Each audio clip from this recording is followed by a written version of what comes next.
वर्गो, आज की जो रीडिंग की एनर्जी मुझे फील हो रही थी, मुझे ऐसा लग रहा था कि आप एक ऐसे मुकाम पर हो जहाँ पे आप अपने रिलेशनशिप की फ्यूचर के बारे में तय कर सकते हो। ये जो डिसीजन है वो आपका होगा और यूनिवर्स आपके लिए एक खास मैसेज यहाँ पे आपको देना चाहती है, जिससे आप ये डिसीजन थोड़ा-सा आप इज़ीली ले सको या फिर ये डिसीजन लेने में आपको कोई दुविधा ना हो।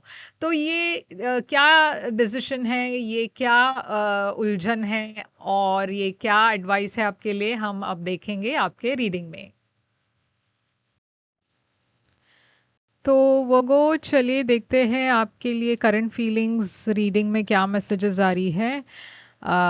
याद रखिएगा ये जनरल रीडिंग है, तो शायद सभी मैसेजेस सभी के साथ रेजोनेट ना हो। वही मैसेजेस लीजिएगा जो आपसे रेजोनेट होता हो और जो नहीं रेजोनेट होता उसे छोड़ दीजिएगा। इस चैनल को सब्सक्राइब करना मत भूलिए, लाइक कीजिए वीडियोस को, कमेंट कीजिए वीडियोस पर ताकि मैं आपकी एनर्जी को टैप कर सकूं। और अगर आप पर्सनल कंसल्टेशन चाहते हो तो आप मुझे व्हाट्सएप पर मैसेज भेज दीजिए। पर्सनल कंसल्टेशंस पेड है, तो आप जब भी मैसेज करोगे मैं आपको पेमेंट डिटेल्स उसके साथ ही भेज दूंगी। तो वो यहाँ पे ऐसा लग रहा है कि आपके और आपके पर्सन के बीच में इस वक्त की सिचुएशन में काफ़ी कंफ्यूजन है। मुझे ऐसा लग रहा है कि कोई क्लैरिटी नहीं है। बहुत कंफ्यूजन है कि ये सिचुएशन आगे कैसे बढ़ेगा, क्या यहाँ पे कोई फ्यूचर है या नहीं। क्या ये एक कमिटेड वाली रिलेशनशिप है या फ्रेंडशिप है, उसमें भी मुझे ऐसा लग रहा है कंफ्यूजन है। या आगे फ्यूचर क्या होने वाला है, इसका भी कोई क्लैरिटी नहीं है। तो मैं देख रही हूँ कि अ, यहाँ पे आप दोनों एक स्टेबल एनर्जी चाहते हो, आप दोनों एक दूसरे के बारे में काफ़ी सीरियस हो, मगर ये सिचुएशन बहुत ही ज़्यादा स्लो है। यानी कि कोई फैसला लेने के लिए भी मुझे ऐसा लग रहा है कि बहुत वक्त लग रहा है। ये सिचुएशन काफ़ी रूटीन सा लग रहा है।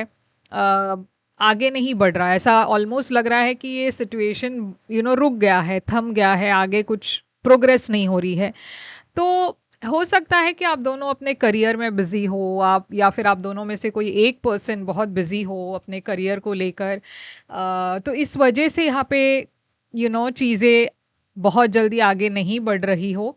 मगर हाँ, इस सिचुएशन में कुछ तो एक मुझे लग रहा है स्टेबिलिटी है, मगर कोई एक पैशन नज़र नहीं आ रहा।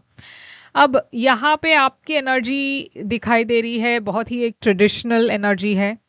तो मुझे ऐसा लग रहा है कि आप बहुत ज़्यादा कमिटेड हो और आप चाहते हो कि ये रिश्ता एक कमिटमेंट के तरफ जाए।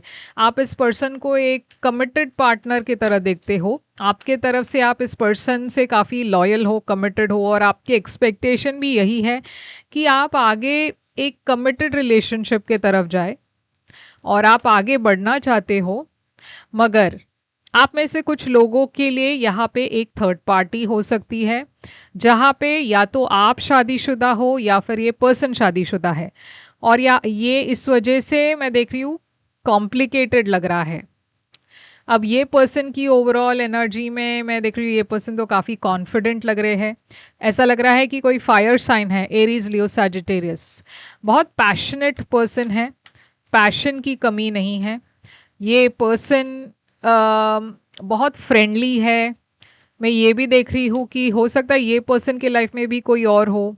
यहाँ पे एक थर्ड पार्टी तो दिख रही है। अब ये थर्ड पार्टी उनके तरफ से है या आपके तरफ से है, वो हर किसी को अलग अलग होने वाला है, सबके लिए एक जैसा नहीं होगा। तो जैसे आपके सिचुएशन में ये स्टोरी फिट बैठता हो वैसे आप इसे उस तरीके से लीजिए। क्योंकि मैं कह रही हूँ कि आपके तरफ थर्ड पार्टी है, ज़रूरी नहीं है कि आपके तरफ ही हो।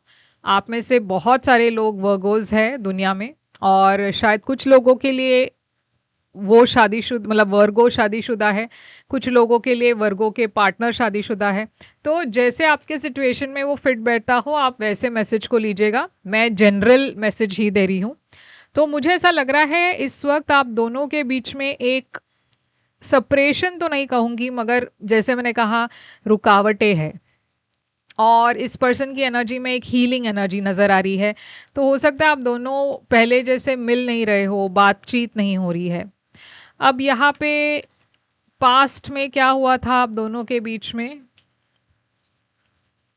तो देखिए पास्ट में भी मैं एक फैमिली एनर्जी देख रही हूँ, और मैं ऐसा देख रही हूँ कि आप दोनों के मन में तभी भी ये सवाल था कि आगे क्या ये सिचुएशन बढ़ेगा या नहीं, क्योंकि यहाँ पे पैशन तो है, मगर पैशन के साथ ही साथ प्रैक्टिकल सोचना भी ज़रूरी है।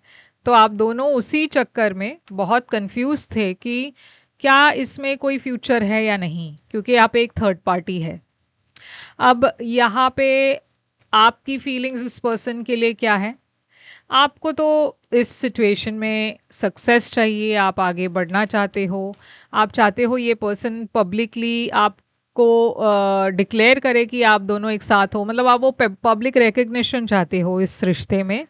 मगर इस वक्त ये जो सिचुएशन है रुक गया है, क्योंकि यहाँ पे एक वन साइडेड एनर्जी लग रही है। ऐसा लग रहा है कि एक पर्सन बहुत एफर्ट डाल रहे हैं और दूसरे पर्सन के तरफ से एफर्ट कम होते जा रहा है।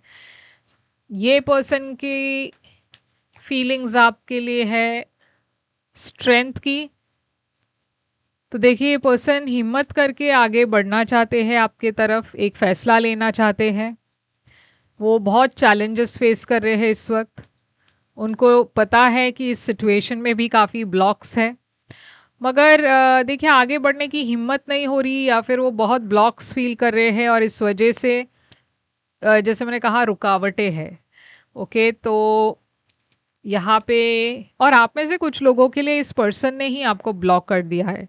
ओके, क्योंकि आप दोनों शायद जैसे मैंने कहा सेपरेटेड हो, या फिर पहले जैसे वो कुछ तो एक ब्लॉक है, तो इस वजह से ये पर्सन ने सोचा कि बेहतर होगा कि मैं वर्गों को ब्लॉक ही कर दूं, क्योंकि यहाँ पे कोई फ्यूचर नहीं है। अब आपकी इंटेंशन है यहाँ पे कि आप वेट करें, क्योंकि आपको लगता है कि ये सिचुएशन में शायद आगे चलकर कुछ चेंजेस आ जाए। ये पर्सन की इंटेंशन में है नाइन ऑफ सोर्ड्स, तो वो बहुत ही ज़्यादा स्ट्रेस्ड है। वो ये पर्सन काफ़ी ओवरथिंक भी कर रहे हैं, उनके मन में देखिए बहुत ज़्यादा सवाल है, बहुत ज़्यादा एंग्जाइटी है, क्योंकि इस रिश्ते में कुछ तो बहुत बड़ा बदलाव हुआ है और ये पर्सन अब पैनिक कर रहे हैं, उनको घबराहट हो रही है, पता नहीं आगे क्या होगा। अब यहाँ पे ये टवर क्यों हुआ है, देखिए सिक्स ऑफ कप्स, तो ये पर्सन आपको भुला भी नहीं पा रहे हैं, ना ही आपको लेट गो कर पा रहे हैं, ना ही आगे बढ़ पा रहे हैं। तो ये एक ऐसे सिचुएशन में फंस चुके हैं कि उन्हें समझ नहीं आ रहा है क्या करना है। अब आपकी फ्यूचर एक्शंस में मैं देख रही हूँ कि आप इस सिचुएशन को रिलीज़ करना चाहोगे, क्योंकि ये बहुत ज़्यादा ऐसे खींचता हुआ चला जा रहा है।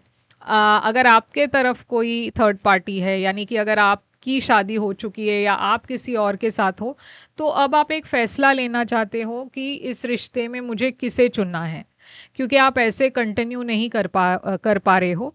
या तो आप इस पर्सन को चुनोगे या अपने पार्टनर को चुनोगे, तो अब ये आर या पार वाली बात हो गई।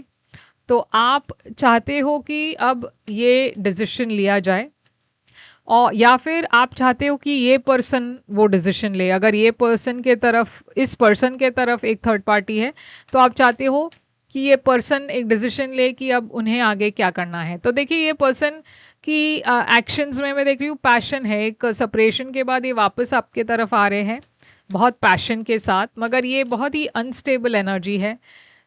ये पर्सन अभी भी एक सिंगल और इंडिपेंडेंट एनर्जी में ही रहना चाहते हैं।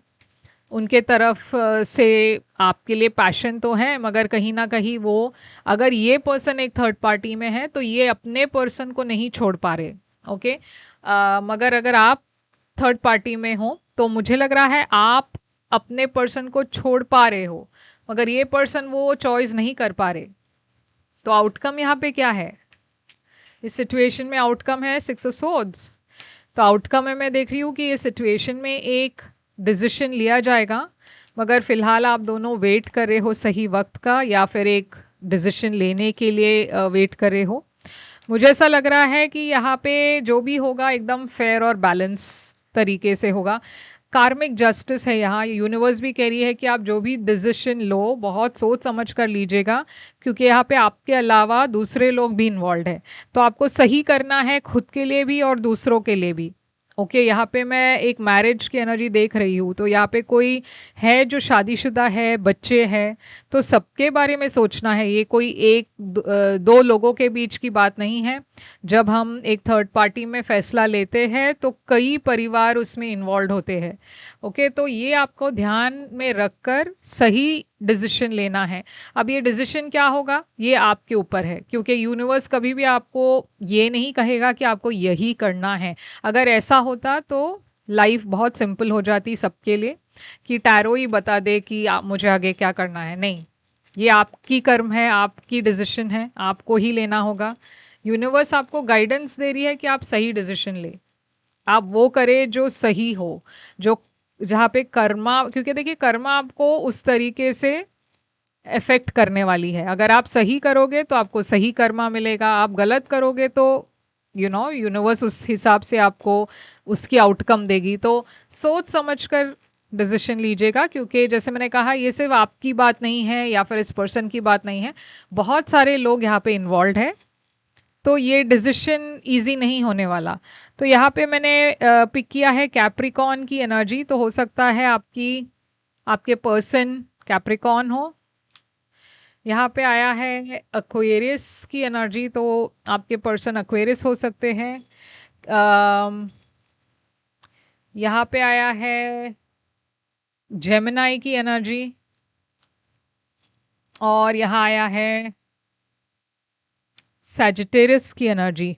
उसके अलावा मैं यहाँ पे पाइसिस भी देख रही हूँ, एरीज भी देख रही हूँ, लियो भी है। ओके तो ये सारे साइंस, टॉरस है। ओके तो ये सारे साइंस यहाँ पे दिखाई दे रही है। जेमिनाई तो मैंने कह दिया। तो अब हम देखेंगे कि आपकी ऑरेकल मैसेज क्या कहती है, आपके लिए क्या मैसेज ले आ रही है ऑरेकल मैसेज आपके लिए। ऑरेकल कहती है कि लव योर सेल्फ फर्स्ट। तो देखिए यूनिवर्स कह रही है कि आपको खुद के लिए भी थोड़ा सा प्यार दिखाना है, ये सेल्फ लव की बात है। और जब हम सेल्फ रिस्पेक्ट और सेल्फ लव के बारे में सोचेंगे तब हमारा डिसीशंस भी उस तरीके से ही होगा। तो यूनिवर्स कह रही है कि पहले आप ये देखें कि आपकी सेल्फ रिस्पेक्ट क्या कह रही है आपके लिए। सेल्फ, एक पर्सन जो अपने सेल्फ रिस्पेक्ट को नहीं गंवाना चाहता है तो वो क्या डिसीजन लेगा। तो देखिए यहाँ पे your self respect makes you romantically more attractive. तो यूनिवर्स ये कह रही है कि आप अपने सेल्फ रिस्पेक्ट पर कॉम्प्रोमाइज ना करें। तो ये है आपके लिए रीडिंग वर्गो। आई होप ये रेजोनेट करे तो लाइक शेयर सब्सक्राइब ज़रूर कीजिएगा, कमेंट करके बताइएगा ये कैसे रेजोनेट हुआ आपसे। यस लिखिए अगर ये आपकी सिचुएशन हो तो कमेंट्स में, और लाइक शेयर सब्सक्राइब करना। मैं फिर आऊँगी एक और रीडिंग लेकर। पर्सनल रीडिंग्स के लिए आप मुझे कांटेक्ट कर सकते हो, मेरी सारी डिटेल स्क्रीन पर है, डिस्क्रिप्शन बॉक्स में है। मगर याद रखिएगा पर्सनल रीडिंग्स पेड रीडिंग्स है। मैं फिर आऊँगी एक और रीडिंग लेकर। Take care.